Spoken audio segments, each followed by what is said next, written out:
New Thought Media Network. We are a global broadcast network of positive music, media, and entertainment, inspiring humanity's evolution along the journey of enlightenment and creating a world of love, peace, empowerment, and prosperity for all. New Thought Media Network.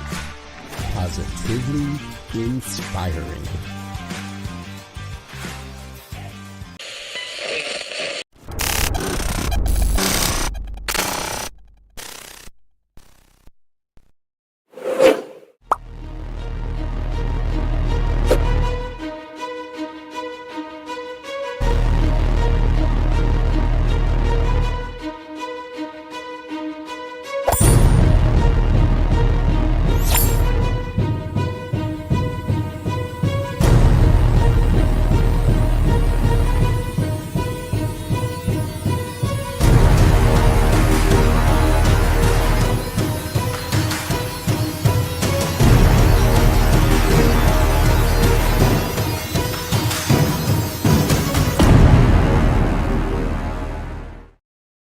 And hello again, dear ones. Dr. Robert with you here on a Friday night. It's 5 o'clock on the Mountain Time Zone. That means it is time for the good news. I love Friday evenings.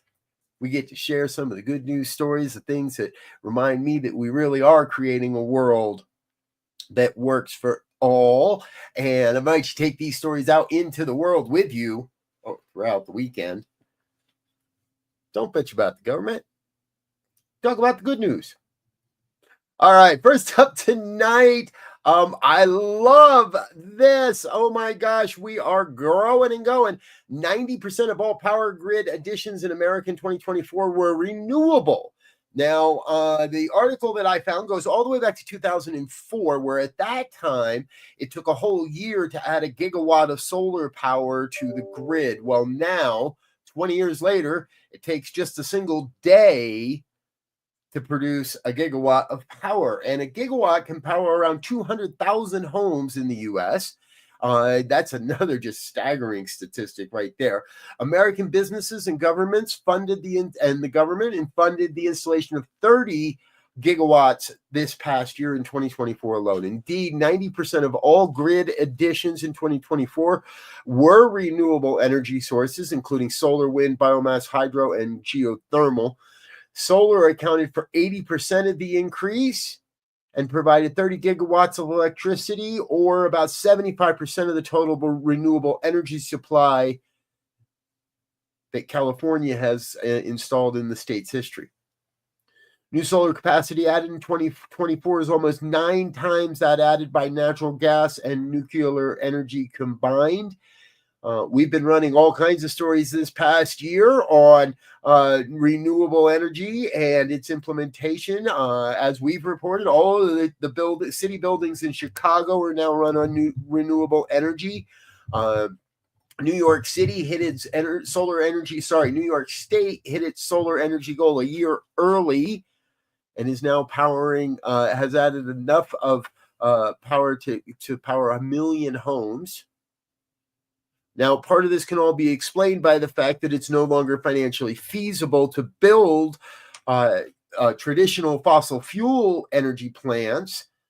Plus, the construction of those power plants takes much longer, and there's a lot more regulation and oversight. By contrast, solar power, even in large amounts, can be installed really quickly. Solar share of U.S. generated capacity is now 10 times greater than it was just a decade ago, and renewables have inched up beyond 30% of the total mix of our energy grid. This is good news, folks. If you want to see more fossil fuel factories, well, it's not going to happen. We're moving in a new age. We're moving into a new day. Here we go. And this next story reminds me of just that as well. A young entrepreneur realized that there was a problem. This is Maury Diane. She's living in Chicago, and created a fully compostable, plant-based, refillable skincare dispenser that is made of sugarcane and bamboo pulp. This is a giant step forward for the cosmetics and hygiene industry. Maury said, when I discovered that the beauty industry alone produced over 120 billion plastic containers annually and less than 10% were being recycled, I knew we needed a radical change. As an engineer, I couldn't simply accept this massive waste as the status quo, and that's why I developed the Rover, is what it's called. Basically, the Rover dispenser is compatible with any kind of liquid, with any kind of liquid deodorant, gel, powder, balm, oils, or sticks, and thereby offering brands and consumers a practical way to eliminate single-use plastic. One can literally turn a cabinet of cosmetics into 4 or 5 little pods. Maury said that what we're trying to achieve goes beyond just creating an eco-friendly product. We're aiming to transform how the entire beauty industry thinks about packaging. Yes, yes, yes. Thank you, dear one. That is what we need. A wholesale reevaluation of how we do things. Not just burn it all to the ground and start over, create the same things again. Not just find a more friendly way of packaging beauty products, but find a wholly new way that changes the status quo. That's good news in my book. Hey, here's some more new good news. Technology lights up coral beds to speed their restoration. Scientists in Ohio State have designed one of the a special kind of light that attracts the microscopic organisms that coral feeds on.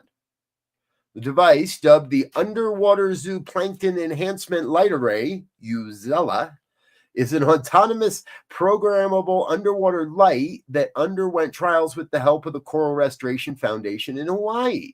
After testing the submersible on 2 species of coral native to Hawaii over 6 months, researchers found that the UZELA light could greatly enhance local zooplankton, their density, and increase the feeding rate of both healthy and bleached coral. Now, that's good news for the bleached coral. When coral feed on larger quantities of zooplankton, it makes them stronger and more likely to be resilient against certain environmental threats like heat stress or ocean acidification.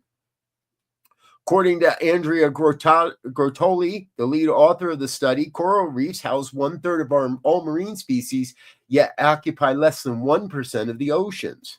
The foundation writes that if UZELA proves effective, it could revolutionize coal nursery operations. Wow, oh wow, oh wow. Saving the zooplankton too. You gotta love it, folks. We're doing such good work in this world, and I don't want all the negative stuff to outshadow what we're doing in the good side of life. Good people doing good things all over the world. And here's one that I didn't think I would ever actually see. Firms that conduct exploratory surveys for oil drilling have been sitting on mountains of geological data that are now used to locate hidden aquifers of water for African communities. The article says 2/3 of the African population is affected by water scarcity, but while this basic human necessity costs so little, the cost of finding the underground sources are prohibitive for all but the large development agencies or governments. However, a drilling company founded by former petroleum industry men realized that in many regions of Africa where oil is believed to be present, extensive seismic surveys have pinpointed dozens of hidden water wells that the exploration companies weren't interested in, and that water projects could afford to search for, and that water projects could afford to search for. The company, Rudin AS, has spent several years collecting this industry data in order to unlock freshwater sources for millions of Africans. One in particular, now known as the Kimbinji Aquifer, will provide 2 million Tanzanians with water for over a century. Now, there we go. Oil companies doing good? Wow. That's something I didn't think I would hear of, and yet it's happening. The good news is happening all around us. Folks, we need to take a quick break. Let a couple of our sponsors know what's going. Let you know a couple of things that are going on around here around the network, and I obviously need to untangle my tongue here this evening. So give us a minute. We're going to take a quick break and be right back after this. But please stay tuned. Let your friends and family know what we're doing. We got more good news coming after the break.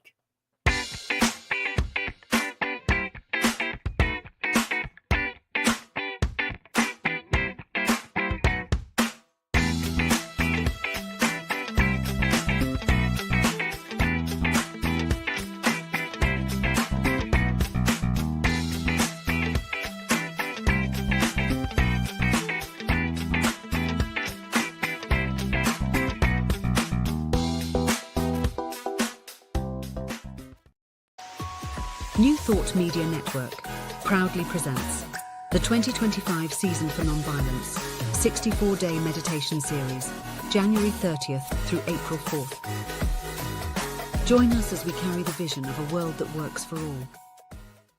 Join our celebration of Black History Month. Only on New Thought Media Network. New videos every day at 6 a.m. Eastern Time, or watch anytime on our YouTube channel. 28 unique Black History moments. Every day in February. Only on New Thought Media Network. And we're back with more of the good news on a Friday night here on the New Thought Media Network. Thanks for being with us, folks. You know, we get most of our stories over at the goodnewsnetwork.org. They do a great job of curating good news and positive news. I encourage you to go on over to their site sometime, give them some of the love and attention that they deserve, and tune in here on Friday nights as we continue to work with the good news. And by the way, if you happen to know of a good news story, or if you'd like to come on the station and share your good news story with us, be a correspondent here on the program, let us know.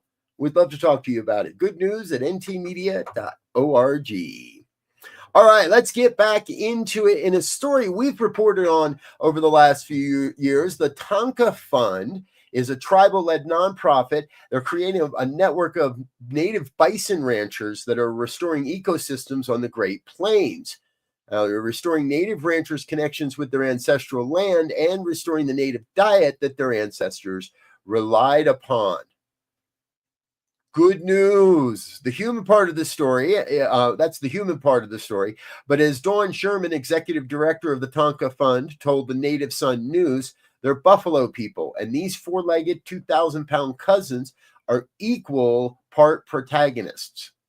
The return of the bison means the return of the prairie, one of the three great grassland ecosystems on the planet, and it's currently just 1% remains as it was when the Mayflower arrived here in North America. Bringing buffalo back to the ancestral homelands is essential to restoring the ecosystem.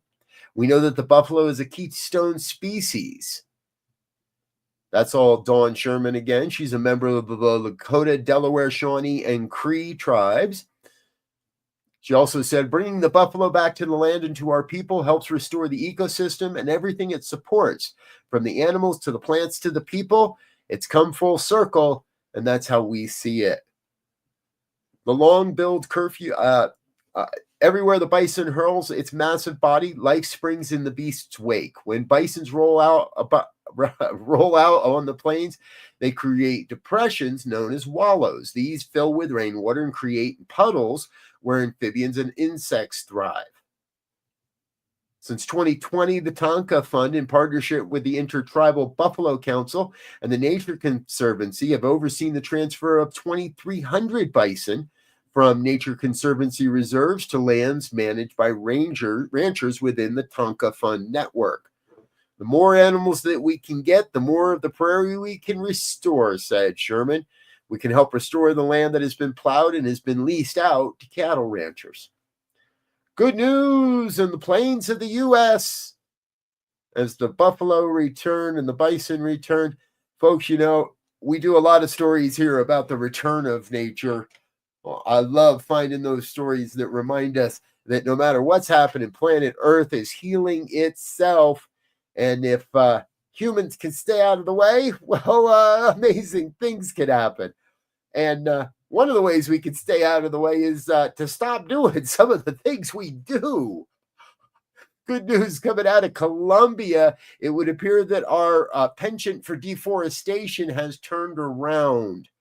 Looking at the number of deforested acres in Colombia, the outgoing environmental minister says 2024 will be one of the least damaging years in recent decades.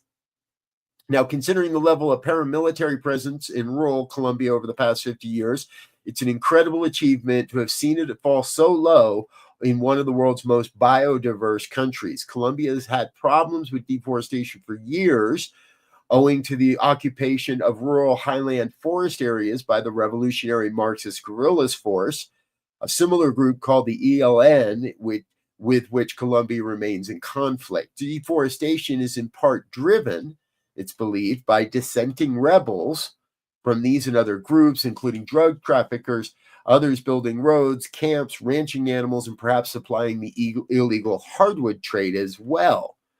In 2023, deforestation rates fell by more than 1/3 to 305 square miles, and then there had been a slight uptick since then. Minister Susana Mohammed told reporters that 2024 will be the third lowest in the 21st century, showing the state can maintain the progress it's already made. Now, deforestation is not measured by the number of trees felled by men with chainsaws, but also includes weather events and disasters such as landslides or fires.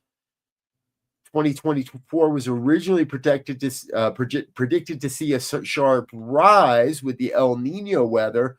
However, that did not happen. Good news coming out of Colombia and the deforestation rate. Gotta love it, folks. Tell that one at your next cocktail party. Or better yet, tell this story.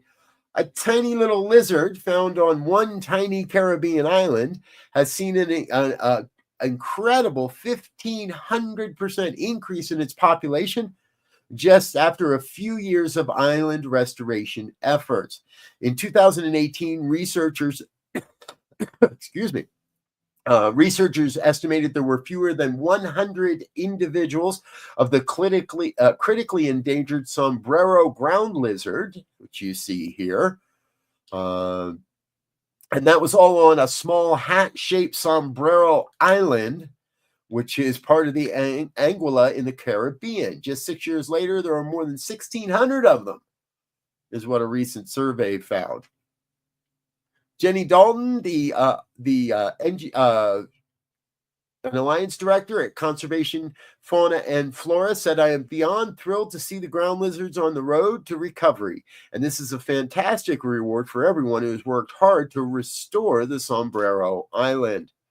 Too many island species have been lost already, and we need to prevent extinctions whenever we can."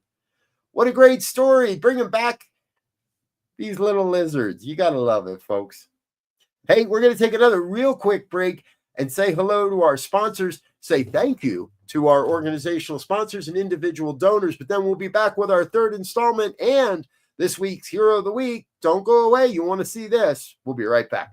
Please help us say thank you to our organizational sponsors, including the Hefferland Foundation, Affiliated New Thought Network, International New Thought Alliance, Science of Mind Archives and Library Foundation, Center for Spiritual Living Denver, Center for Spiritual Living Midtown, New Thought Philadelphia, Planned Happiness Institute, Summit Center for Spiritual Living, One Heart Retreats, Center for Spiritual Living on the Lake, Unity Kitchener, Unity Spiritual Center Ottawa, Om Center for Spiritual Living, Satya Center, Begin Within Ministries, Center for Spiritual Living North Jersey, Unity of Savannah, and the Center for Spiritual Living Seattle,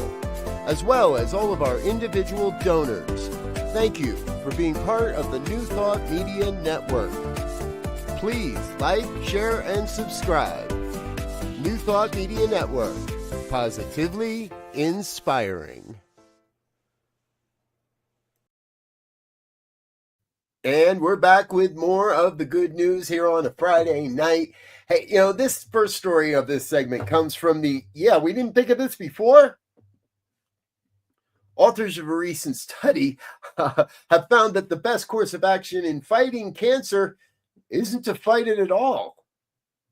Rather than killing these mutated cells, a new study from Korea presents a treatment wherein they can be changed back to healthy cells at a very key moment. The authors likened the method to the moment just before water reaches 212 degrees Fahrenheit or 100 degrees Celsius. At that second, it's neither liquid nor truly gas. There is also such a moment when a cell is both cancerous and normal. Can anybody say Schrodinger's cat? When it's possible to turn the path of the cell with a healthy nudge. The experiment was performed on a lab-grown tumor in a petri dish, and so has a long way to go before it's viable in any hospital. The study has, however, revealed in detail all the genetic network levels that changes occur within cells behind the process of the cancer development. Most of that has been considered a mystery to me for up till now. This is the first study to reveal that an important clue that can revert the fate of tumor development is hidden at the very moment of change. And we can affect that change, folks. That's what the New Thought teaches us. Good news in the research of cancer cells. And wow, I got to share this one too. This young woman has survived cancer 3 times.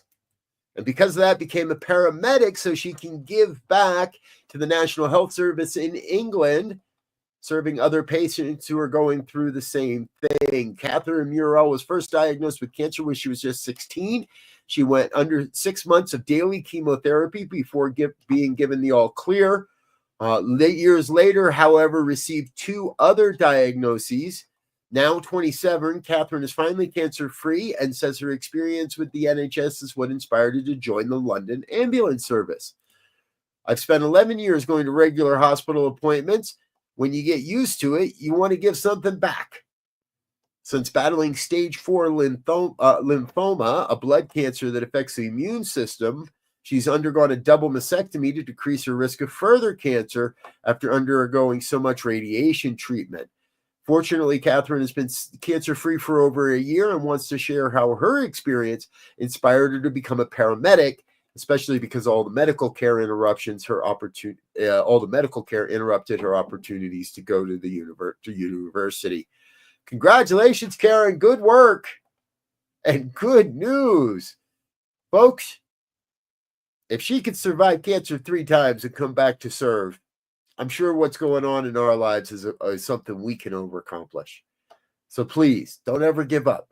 There's always a way. If you need support and help in finding that way, well, then reach out. Plenty of us here at New Thought Media Network would be happy to help. Hey, our next story comes to us from my adopted hometown of Denver. Denver firefighters, in partnership with local organizations and Denver Public Schools, are making sure no child faces a cold winter this year without a coat. Thanks to their efforts, 1,000 brand new winter coats were distributed to students at various elementary schools. The initiative was started last year by Denver firefighter who grew up in Alaska and understands the importance of staying warm. Michael Neck said, the meaning behind it for me is just making sure that every kid has a coat out there. I don't like seeing kids outside without a jacket or a way to keep warm. Last year, the program was only able to support 1 school, but thanks to increased funding and community support this year, they doubled their impact, providing 600 coats to 600 coats to 1,000 coats total to 2 different elementary schools. Good news coming out of Colorado. Gotta love it, folks. And hey, you know what? It's that time. We're there. It's time for our Hero of the Week.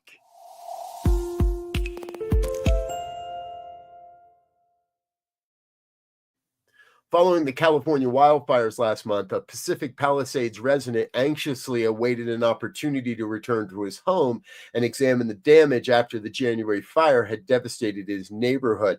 Tony Nesburn's home overlooking the ocean held priceless memories for his wife, Christina Kennedy, who had sadly passed away a year ago. The belongings she left behind carried deep sentimental meaning for Tony, and he prayed they were saved from the fires. Soon, his whole family felt overwhelming relief when they learned that Tony and Chrissy's home was miraculously saved. Upon returning home January 24th, Tony discovered a heartfelt letter left in the mailbox by 4 heroic firefighters explaining how they had saved his home. We're so sorry for the devastation your neighborhood has endured. It is truly heartbreaking, and we can only imagine the toll it has taken on everyone affected. Tony's home overlooking the ocean held priceless memories for his wife, Christina Kennedy. Whoop. Got lost there. Trying to show you 2 pictures, folks, and my copy was not on the right one. We stopped the fire from burning through your side door and kept the fire from your deck and roof, said the note. And the note continued, we're truly sorry for the devastation your neighborhood has endured. It is truly heartbreaking, and we can only imagine the toll it has taken on everyone affected. When we returned a few days later, it brought us great relief to see that we were able to save your house. The house to the right of you was completely on fire and burning the fence about to catch your house on fire. We stopped the fire from burning through your side door and kept the fire from your deck and roof. Since then, our amazing team has found solace on your deck, gazing out at the beautiful Pacific Ocean, and it's offered a moment of calm amidst the chaos. The pink ribbons, if it's still there, means the house was saved, and it gave us pride to hang it. We want you to know that you and your neighbors are in our thoughts as we rebuild and recover. With love and support, El Segundo Fire Department, Engine 31, C Platoon, Levi, Steve, Matt, and Jason. And there's a picture of those firefighters on the deck. Good news, gentlemen. Thank you so much for your service. Thank you for being a part of the solution. Thank you for being part of the good news here on a Friday night. I just love these stories. Sometimes they take a while before we catch them all, but we catch them all. Folks, thanks for being a part of what we're doing here on the New Thought Media Network. You know, it takes an awful lot, and it takes a village. If you'd like to support New Thought Media Network, we're looking for volunteers in all areas of our production, both in front of and behind the cameras. Please feel free to reach out to us. Let us know if you'd like to get involved and offer a helping hand. You can send an email to info@ntmedia.org. My name's Dr. Robert. I'm going to get out of here for right now. Let you get into the rest of your Friday night. But I want you to remember, we got a lot going on here. And tomorrow morning, bright and early. Well, here, instead of me talking about it, let's show you what we mean.